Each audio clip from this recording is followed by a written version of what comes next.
El presidente de Estados Unidos firma la nueva ayuda para Ucrania y destaca que llegará en cuestión de horas, una firma que pone fin a una larga y complicada batalla con los políticos republicanos en el Congreso de Estados Unidos sobre esa ayuda urgente a Ucrania. Bienvenidos a esta nueva edición de DW Noticias. Soy Ana Plasencia, en Berlín. El presidente estadounidense Joe Biden ha firmado la ley de ayuda de guerra dotada con 95.000 millones de dólares para Ucrania, Israel y Taiwán. En breve, dice Biden, comenzará el envío de la primera parte de los cerca de 60.000 millones asignados a Ucrania. El secretario de Estado Antony Blinken llega a China con una advertencia para Pekín por su apoyo a Moscú con la venta de componentes de doble uso militar y comercial. Más detalles en la economía con Juliana.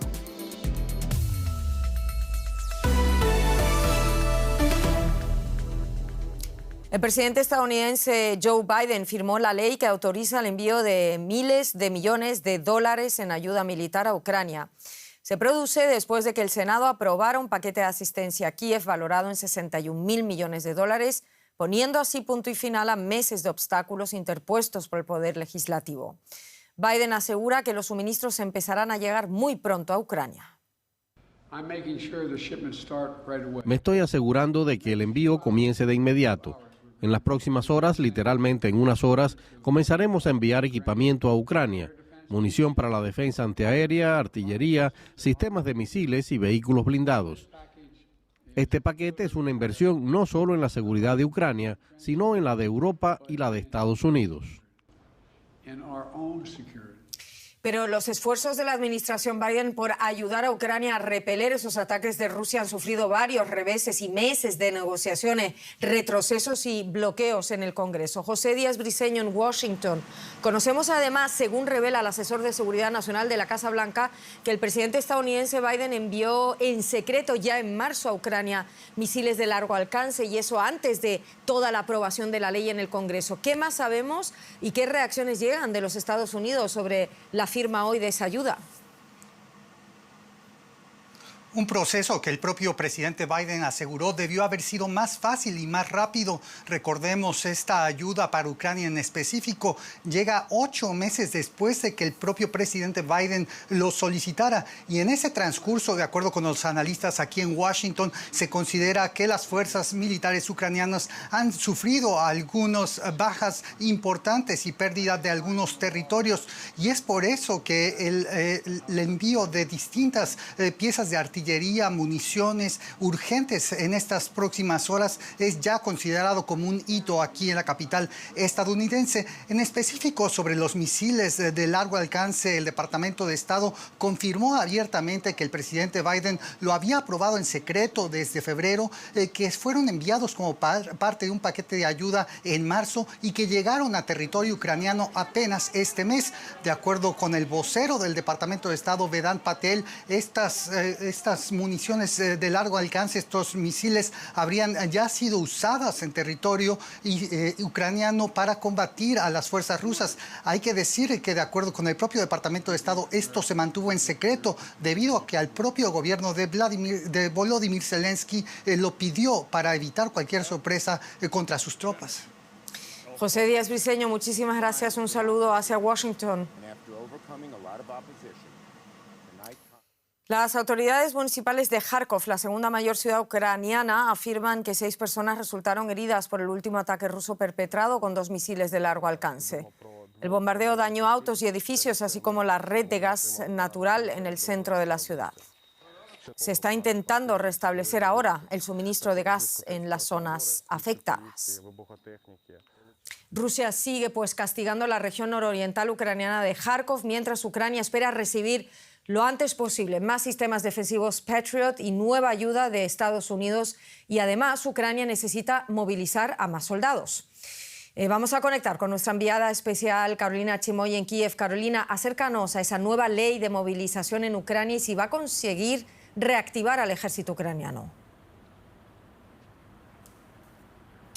Esa es la meta de esta nueva ley, Ana, que consiste de diferentes elementos. Uno de ellos es que todos los hombres entre 18 y 60 años de edad tienen que registrarse en el ejército ucraniano. Y no solo eso, sino que tienen que portar ese papeleo, ese registro con ellos todo el tiempo, ya que las autoridades ucranianas tienen el permiso de preguntarles en cualquier momento, en cualquier lugar sobre esos documentos. Y si no pueden demostrar que ya se han registrado, no solo tendrán que pagar altas multas, sino que tendrán que registrarse inmediatamente.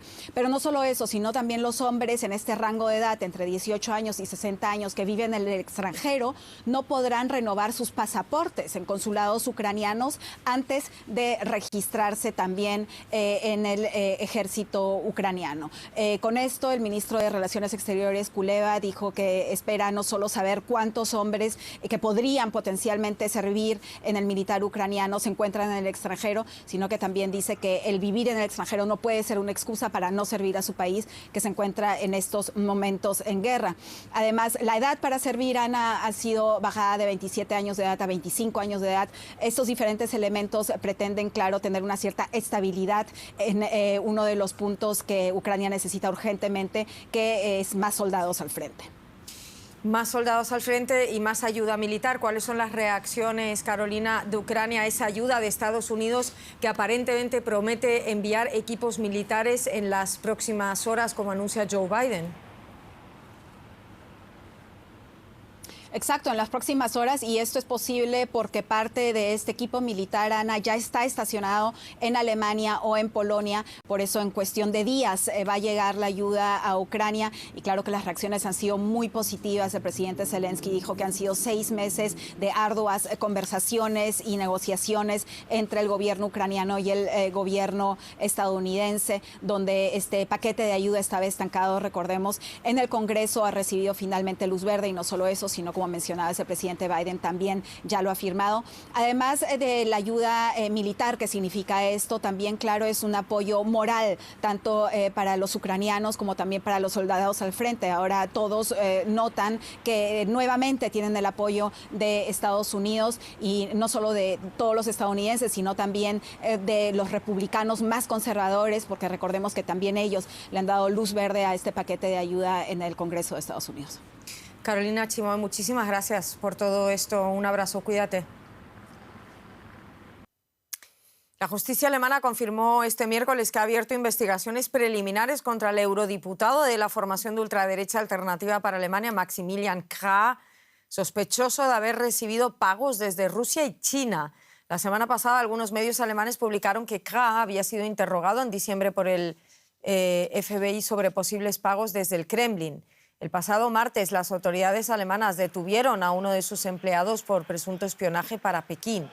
Krah, que además es el candidato principal del partido ultra para las próximas elecciones europeas, compareció esta mañana ante los medios para comunicar que no renuncia a su candidatura porque asegura no tener nada que reprocharse.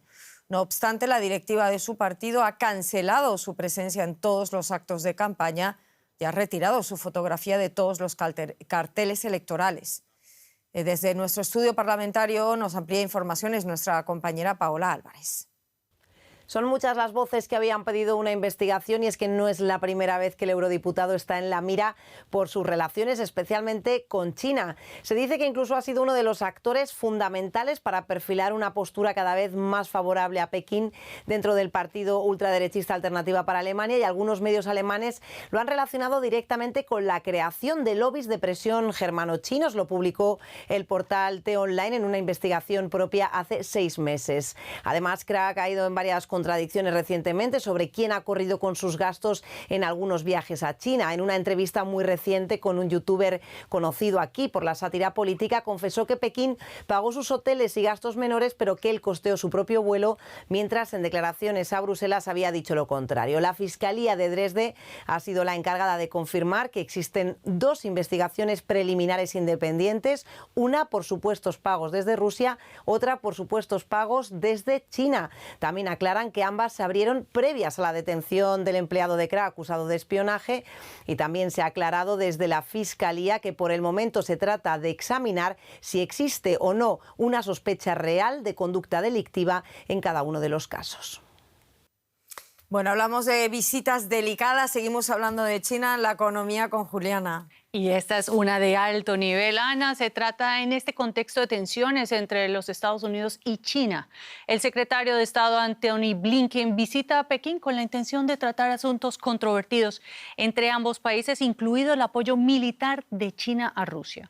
Washington asegura que esta ayuda contribuye al esfuerzo bélico ruso en Ucrania, además de amenazar la seguridad en Europa.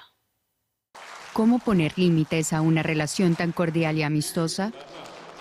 Durante su visita de 4 días a Pekín, el secretario de Estado Antony Blinken espera abrir una brecha entre Rusia y China. Especialmente considera prioritario que China deje de suministrar armas a su vecino. China continúa suministrando materiales para ayudar a la industria rusa de defensa. Todo esto alimenta la maquinaria de guerra de Putin mientras este ataca a los ucranianos y amenaza la seguridad europea. Las relaciones entre las dos superpotencias mundiales son tensas desde que el año pasado un supuesto globo espía chino atravesase territorio estadounidense y resurgiese la disputa sobre la soberanía de Taiwán. Aunque el encuentro entre los presidentes Xi y Biden en San Francisco el pasado noviembre sirvió para limar asperezas. Sin embargo, Estados Unidos ha seguido presionando a Pekín a través de sanciones a las empresas chinas que envían productos a Rusia, además de poner nuevas trabas a sus exportaciones de microchips. Según el Departamento de Estado estadounidense, China suministra a las Fuerzas Armadas rusas maquinaria, chips, drones y tecnología para misiles de crucero. El valor de las exportaciones chinas de semiconductores a Rusia subió de $200 millones en 2021 a más de $500 millones en 2022. Con el transcurso de la guerra, el creciente aislamiento económico y diplomático de Rusia han hecho aumentar su dependencia de China, su antiguo rival por el liderato del bloque comunista durante la Guerra Fría. Hoy, China parece ser quien lleva la delantera en la relación entre ambos países. Washington ya advirtió que responsabilizará a Pekín en caso de una victoria rusa en la guerra contra Ucrania. Una acusación que China rechaza, reiterando su neutralidad. China siempre ha controlado la exportación de artículos de doble uso de acuerdo con las leyes y reglamentos. Los países no deberían difamar ni atacar lo que son unas relaciones bilaterales normales entre China y Rusia. Las tensiones volvieron a incrementarse la semana pasada tras el anuncio de Biden de aumentar los aranceles al acero y aluminio chinos. Parece que Blinken no lo tendrá fácil. Y sobre esta difícil visita conversamos hasta ahora con Hugo Harvey, experto en estudios internacionales, ciencias militares y planificación estratégica. Muchas gracias, señor Harvey, por estar aquí con nosotros. Los ministros de Exteriores del G7 emitieron hace poco una declaración contundente en la que piden a China que cese su apoyo a Rusia. Le piden, por ejemplo, que ponga fin a la venta de esos productos de doble uso militar y comercial.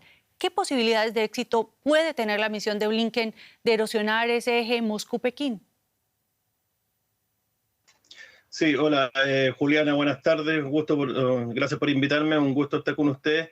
Bueno, yo no sé si será tan efectiva esta reunión porque en realidad lo que está buscando China aquí no es apoyar a Rusia en esta guerra. Aquí lo que está haciendo China es debilitando a Estados Unidos. A Estados Unidos no le conviene estar en distintos frentes. En estos momentos está en el frente de Ucrania, está en el frente del Medio Oriente. También tiene abierto un frente que es el que estamos hablando ahora, que es el frente con China. Por lo tanto, lo que está haciendo China es aprovechar esta coyuntura, porque China tampoco históricamente ha sido aliado de Rusia, y están aprovechando esta coyuntura primero para debilitar a Estados Unidos y después porque si hay algo que une también a China con Rusia es que no están conformes con el orden internacional, por lo tanto lo están tensionando desde dentro. Y no están conformes con la composición de Naciones Unidas, no están conformes con la actuación que está teniendo China y Rusia, y por eso es que están peleando por generar un nuevo orden. Ahora también es difícil que China deje de apoyar a Rusia, porque para China esto es un laboratorio. China está expectante y está analizando cuáles son los pasos que realiza Occidente en apoyo a Ucrania, porque ya lo dijo Xi Jinping, que es cosa de tiempo el momento en el cual ya procedan a anexionarse Taiwán y que China vuelva a estar reunido. Por lo tanto, están sacando toda su experiencia, están sacando sus lecciones aprendidas para saber a lo que tienen que atenerse y cómo responder en el momento de ingresar a Taiwán. Bueno, señor Harvey, ya lo mencionaba usted, son unas relaciones marcadas en muchísimos frentes por muchísimos problemas, pero Estados Unidos tiene un arma bajo la manga, aquí por lo menos en esta reunión, y es la posibilidad de ponerle sanciones a los bancos chinos por facilitar esas transacciones con Rusia. ¿Es esta un arma contundente? Sí, bueno, pudimos ver que no es un arma contundente porque no fue capaz de disuadir a Rusia en su incursión a Ucrania. Desde el año 2014, cuando Rusia se anexionó la península de Crimea, empezaron a operar las lógicas de sanciones económicas a distintas empresas y a individuos rusos. Eso es una lógica de afectar el centro de gravedad, una lógica militar de afectar el centro de gravedad y los conectores o los nodos clave de estos centros de gravedad. En este caso, el centro de gravedad de los distintos países son la economía y van afectando distintos nodos para no hacer una afectación directa y más potente a la economía.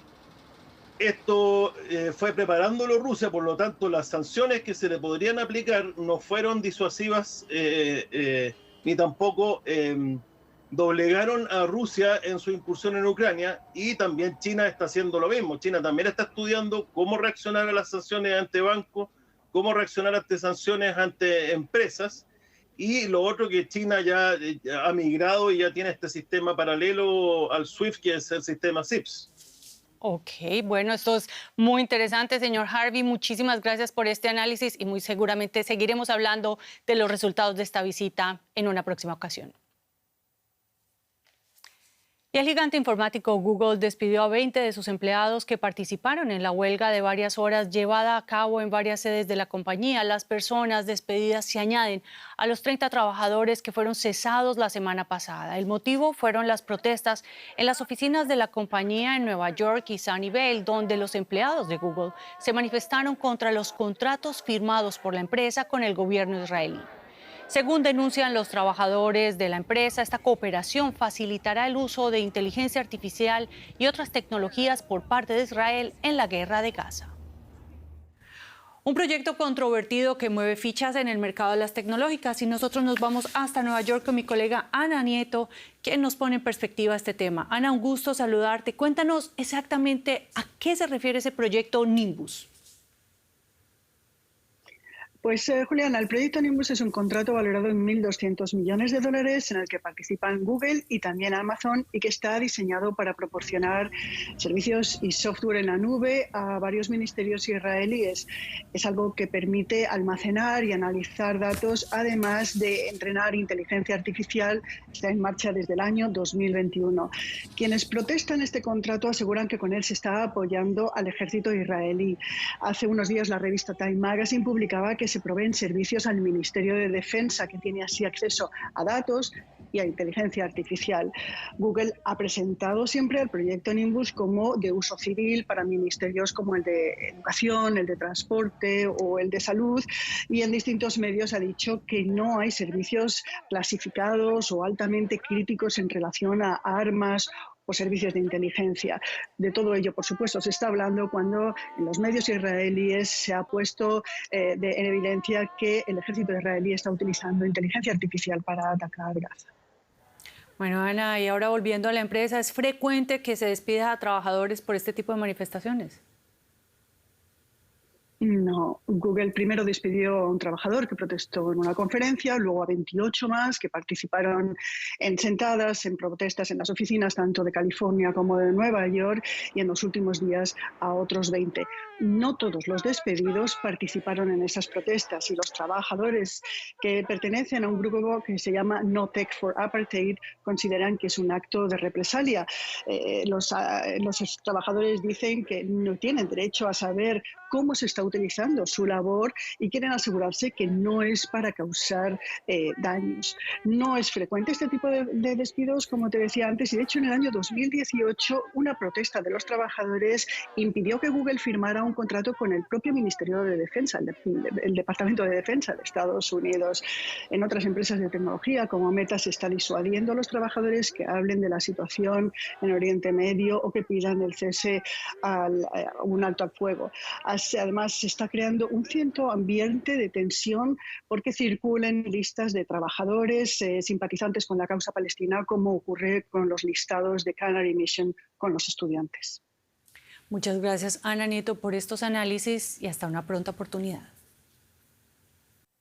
Y a propósito de tecnológicas, la popular plataforma de videos TikTok suspendió este miércoles su versión Lite, que incluía un programa de recompensas a los usuarios.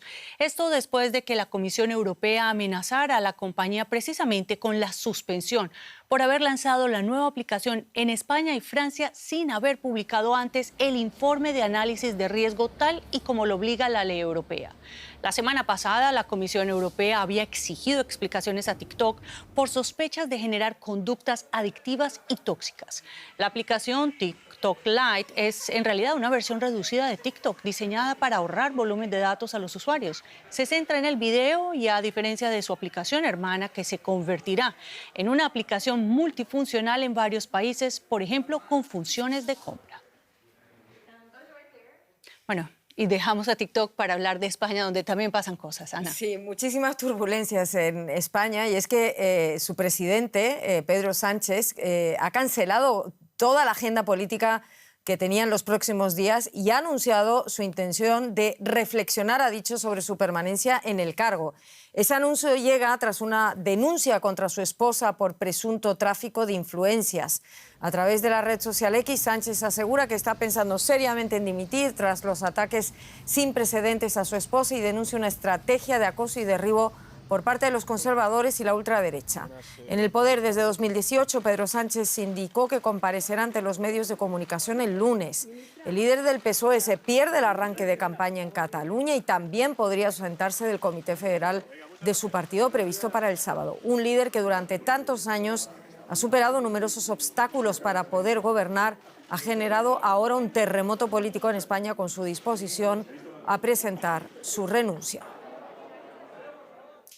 Pues sí, sacudida política en España que ha sorprendido a muchos. Conectamos en Madrid con el periodista Carlos Marlasca. Carlos, ¿qué lleva al presidente del Gobierno a plantearse su permanencia en el Gobierno y qué escenarios se abren a partir del lunes cuando comparezca Sánchez? ¿Qué pasa si dimite?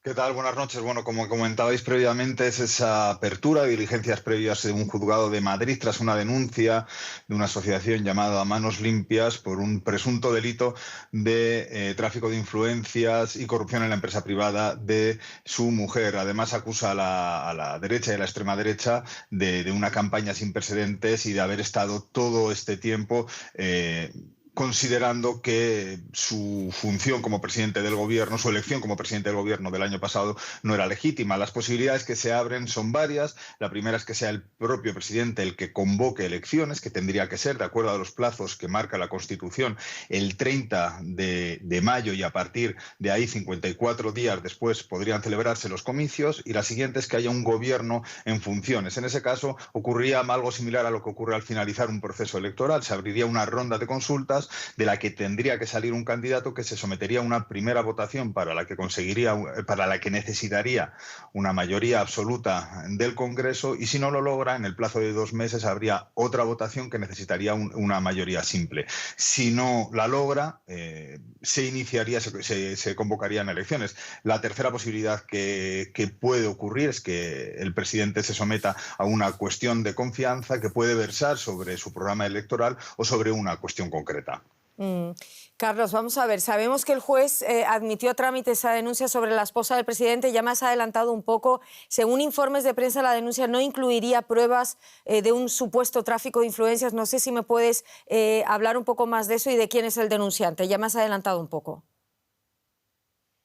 El denunciante es una asociación que se creó a finales de los años 90 llamada Manos Limpias, que está encabezada por Miguel Bernat, que es una persona que se presentó a las elecciones al Parlamento Europeo por el Frente Nacional, por una formación de extrema derecha, en los años 80. Durante todo este tiempo, esta asociación ha puesto multitud de denuncias, la mayoría ha caído en saco roto. La mayor victoria se la apuntaron cuando lograron sentar a la hermana del rey, a la princesa Cristina, en el banquillo de los acusados por un presunto delito de fraude fiscal.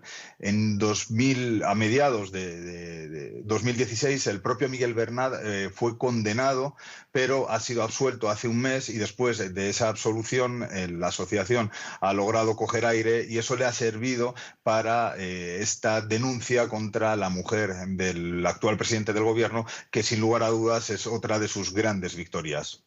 Estaremos muy pendientes de todo esto. Muchísimas gracias, Carlos. Un saludo. Gracias. Gracias a ustedes. Buenas noches.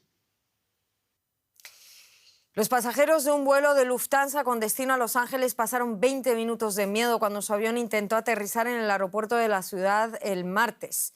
Una transmisión en directo grabó ese intento de aterrizaje del avión de pasajeros Boeing 747, que tocó tierra con tanta brusquedad que tuvo que abandonar y se dirigió de nuevo al cielo, aterrizando sin más contratiempos un cuarto de hora más tarde. No hubo información sobre la causa de lo que un comentarista calificó como el aterrizaje más brusco jamás captado por el servicio de streaming. Madre mía. Un cuadro del pintor austriaco Gustav Klimt, que estuvo perdido durante casi un siglo, se vendió este miércoles por 30 millones de euros en Viena. La casa de subastas informó que el lienzo titulado Retrato de la señorita Lisa podría haberse vendido por mucho más si no fuera por las dudas sobre su misterioso pasado. La obra fue encargada por la acaudalada familia judía Lisa en 1917. Todavía no está claro dónde estuvo el cuadro durante décadas después de que los Lisa huyeran de la Alemania nazi. Increíble, qué emocionante. De momento esto es todo. Gracias por estar ahí. Feliz miércoles.